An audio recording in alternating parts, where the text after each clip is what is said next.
मौजूद थी, तो प्लीज हमें जरा बताएं कि वहां पे क्या माहौल था और क्या बताया गया, कहाँ हैं वो अब? जी, सबसे पहले तो आपका बहुत शुक्रिया मुझे दावत देने के लिए और ये मौका देने के लिए कि मैं बता सकूं कि हम पे क्या गुजरी है और वो किस किस्म के मनाजिर थे। शुरू करने से पहले मैं सिर्फ ये बताना चाहती हूँ कि आज हम अडियाला गए थे साइफर केस की ट्रायल के लिए, और हमने सोचा था कि क्योंकि रोपकार हासिल हो गया है और पहुंचा दिया गया है अडियाला, तो मेरे वालिद को रिहा किया जाएगा और वो ये साइफर केस की ट्रायल एक आज़ाद शख्स की हैसियत में अटेंड करेंगे।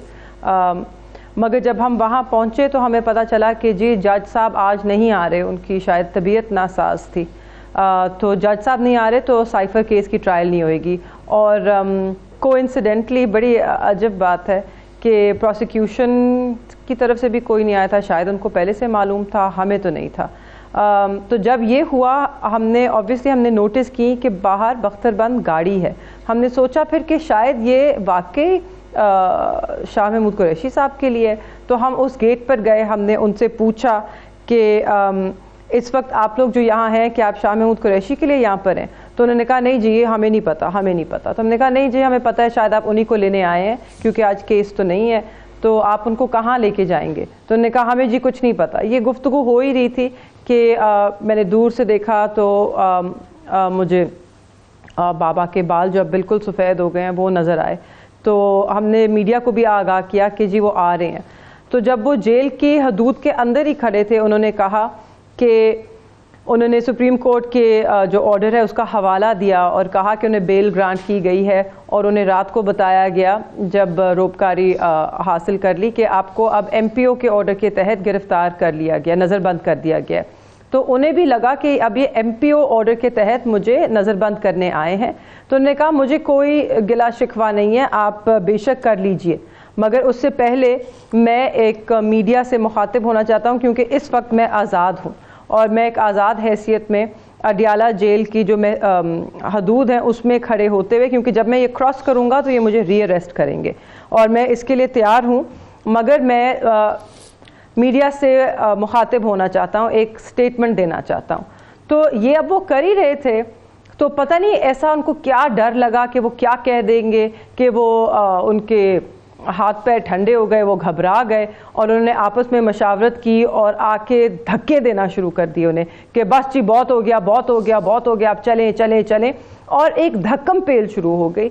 मैं बिल्कुल उस वक्त हम सब एक शॉक में चले गए, क्योंकि हम सोच भी नहीं सकते थे कि मेरे वालिद जिन्होंने हमेशा जैसे आप कह रहे थे शाइस्ता गुफ्तगू की है, लोगों को इज़्ज़त और एहतराम से हमेशा पेश आए हैं। 9 मई के वाक़यात में भी जब उन्हें अरेस्ट किया गया था तो उन्होंने जो अरेस्टिंग ऑफिसर थे उनका हाथ में लाया, सलाम किया, सलाम दुआ की, हाथ में लाया और फिर गाड़ी में बैठे। तो उन्होंने कभी रेजिस्ट नहीं किया, ना ही वो कह रहे थे कि वो रेजिस्ट करेंगे।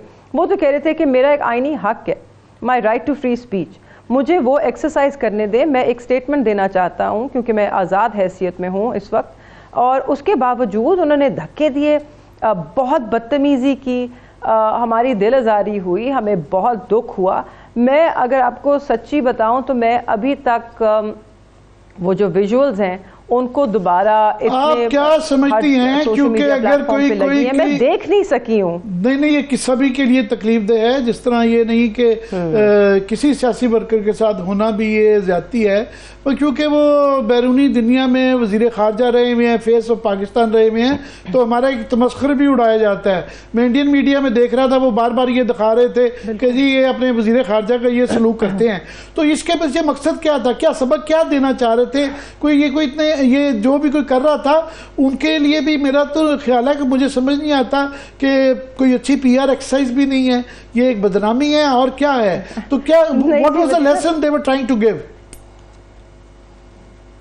I don't know, but it's very funny that you mentioned Indian media और उसमें बात हो रही है। अगर आपको याद होगा अभी फ्राइडे को सुप्रीम कोर्ट में जब हम थे और जब ये प्रोसिक्यूशन जो है साइफर केस में बेल की आर्ग्यूमेंट्स हो रही थी और वो बिल के खिलाफ आर्ग्यू कर रहे थे, तो मंसूर अली शाह साहब ने पूछा कि ये जो 3A है ये किस तरह अट्रैक्ट होती है, जो ऑफिशियल सीक्रेट्स एक्ट की 53A है जिसमें सजाए मौत है या उम्र कैद की सज़ा है।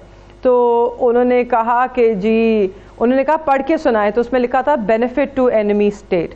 तो उन्होंने कहा बेनिफिट किस स्टेट को हुआ है, क्या बेनिफिट हुआ है? तो उन्होंने कहा कि जी रिलेशंस मुतासिर हुए हैं। ठीक है, मुतासिर हुए होंगे, उसको हम साइड पर रखते हैं, हम नहीं कह रहे नहीं हुए, मगर वो बेनिफिट तो नहीं होता। बेनिफिट किसको हुआ है? तो उन्होंने हवाला दिया कि जी इंडिया में कुछ अखबारात हैं, उसमें हमारा मजाक हो रहा है। तो आज मैं उनसे पूछना चाहूँगी, तो आज जो आपने हरकत की है, इससे तो पूरे मुल्क में हमारा मजाक उड़ा है। और क्या मैसेज जा रहा है?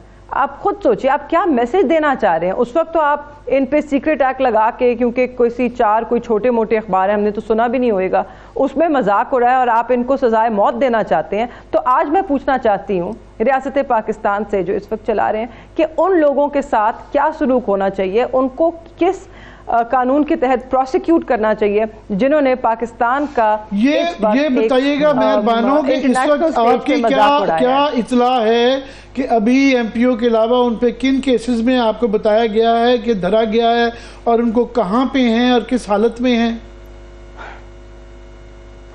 तो यही सबसे ताज्जुब की बात है कि मेरे वालिद तक को नहीं पता था कि उन्हें किस केस में अरेस्ट किया जा रहा है। वो सोचे थे एमपीओ है। हमें तो बाद में पता चला कि एमपीओ तो रात को मनसूख हो गया था। अब उनकी जो गिरफ्तारी है, हमें लोगों से पता चल रहा है, मीडिया से पता चल रहा है कि शायद कोई GHQ हमला केस है, उसके अंदर है, मगर हमें नहीं बताया गया। ना शाह साहब को पता है, ना हमें पता है कि वो उनको कहाँ लेके गए हैं। वो किसी थाने में मौजूद नहीं है, उनको रिमांड के लिए पेश नहीं किया गया।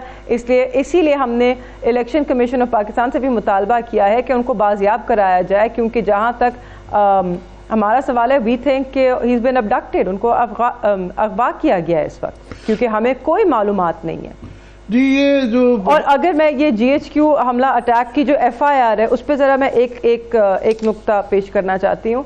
जब जून में हम लाहौर हाई कोर्ट गए थे और हमने पिटिशन दायर की थी कि हमें बताया जाए किस किस केस में वो मतलूब हैं या उन पर FIR काटी गई है, तो तब हमें बताया गया था कि पिंडी में कोई केस नहीं है, कुछ मुल्तान में थे और जो बाकी सारे 9 मई को शाह साहब थे किधर? शाह साहब किधर थे? आप लोगों की क्या प्ली है उस पर? कराची में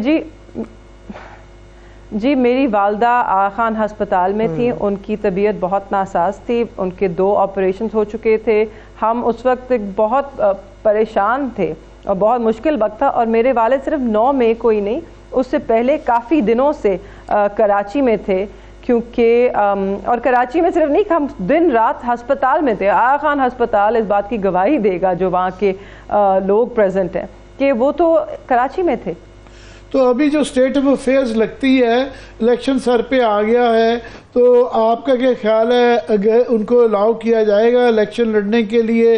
अगर नहीं किया जाता तो फिर I am told you are the covering candidate, आप उनकी जगह पे लड़ेंगी?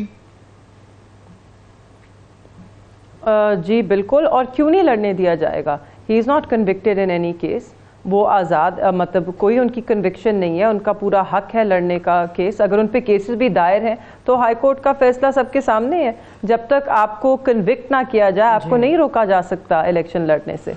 नहीं, कानूनी तौर पे तो नहीं रोका जा सकता, मगर आप देख रही हैं कि उनको अलाउ किया जाएगा फॉर कैंपेन, क्योंकि उन्होंने वो सिर्फ अपने हल्के की नहीं लड़नी, वो जाहिर है इस वक्त आफ्टर इमरान खान जो है सबसे सीनियर पॉलिटिशियन वही हैं, और मुल्तान के हवाले से और सराइकी के हवाले से और बाकी कैंपेन भी, उनको अपने हल्के की कैंपेन और बाकी कैंपेन में आपको नज़र आता है मौका मिलेगा?